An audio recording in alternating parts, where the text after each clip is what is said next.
That time we saw the Raptors, it was obviously in Toronto. They're playing much better, obviously, than they were back then. What have you seen of late with Toronto? I mean, I think I still see the same kind of basketball. They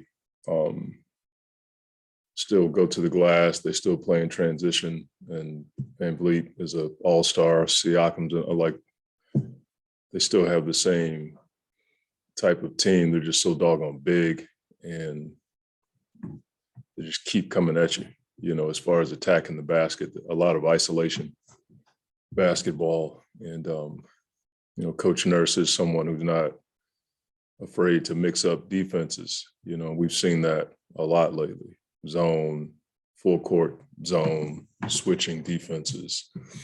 So I see the same team. It's like most teams that are well coached. As the season progresses, you just see better basketball. And, I just have a lot of respect for coaches who've won a championship, man, and then have to readjust to a different team, a few years in a row after that. That's pretty hard. So we know we have a lot of work to do as far as not giving them extra possessions. We gave them like 42 extra possessions from turnovers and offensive rebounds in the first game. So that was a point of emphasis this morning.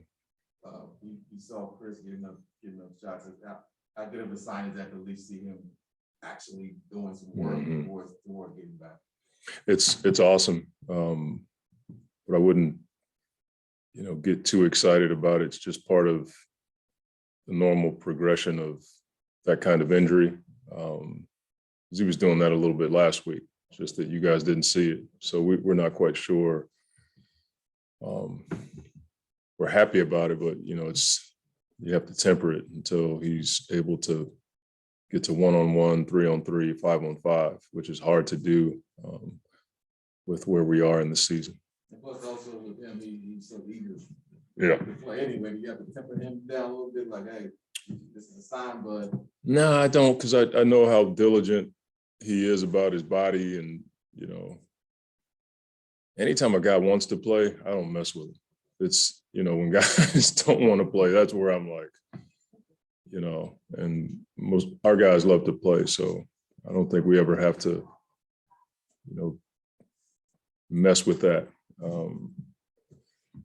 Chris is somebody I concern myself with at times, just because, he wants to play so badly that, he may say, I'm not tired when he's tired, that kind of thing. But as far as an injury is concerned, I don't, he wouldn't do anything to jeopardize himself or the season.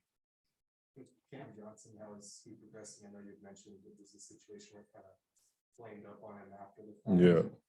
Has he been able to make much progress yet? He's better than he was today. As that hit enter. Now it's one of those deals where it's like he could wake up one day and when you get hit like that, some people respond differently. And so you get that blood in one spot and it feels like you got a fist in your leg, but it's just blood from the hit. And until that stuff gets out of there, it could be gone just like that. And he's like, man, I can go. But until then, he's getting better, but it's not at a place where we feel like he's going to be ready to, go tonight, obviously, or even practice tomorrow. We just don't know how long it's going to take to get that knot out of there. Chris, he didn't have to have surgery, right? No, sir. Right. So was he wearing a splint or a cast or anything at some point? Because he's not wearing it now, right? He had some tape on it. I wouldn't diagnose it as a splint or a cast or anything like that. I just saw the gray tape. I didn't know what he had underneath it. How's the mobility at this point?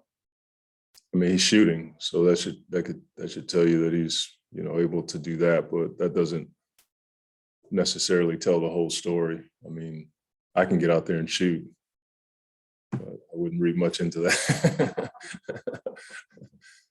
He's just at a place where he's progressing nicely, but he's probably just right where he should be you know, it's hard to speak on because I just we don't talk about it as much. I see him doing his stuff. He's diligent about it, you know, but as far as trying to give a time when he's going to come back or getting everybody excited about that, I wouldn't even want to touch that right now.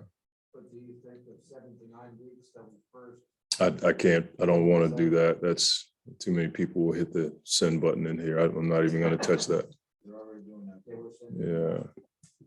Monty, it seemed like even last year, Toronto was a team where almost everyone on their team was 6'6", 6'10". Yeah. They were on arms, and they were in shoe and Barnes, they could even bad at the deadline. What kind of challenges does a team like this present to you where their roster is like uniquely built in that kind of way with length and versatility?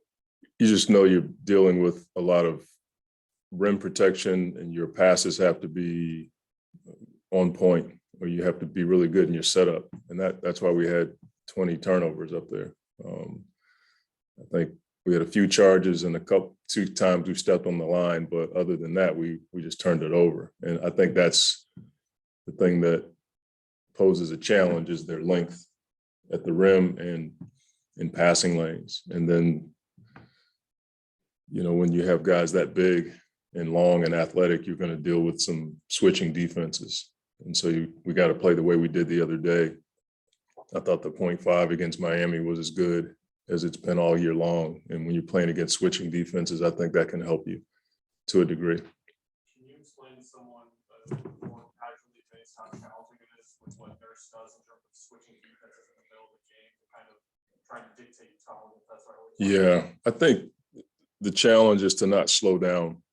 Like when a team changes a defense, the first thing you do, especially in college, is you look over to the side and you say, Coach, they're in zone, you know, and right away they got you, as opposed to just go, run the play in your concepts and play with, you know, a great deal of poise and 0.5 for us, and not allow like a change of defense to slow you down and have you out there thinking.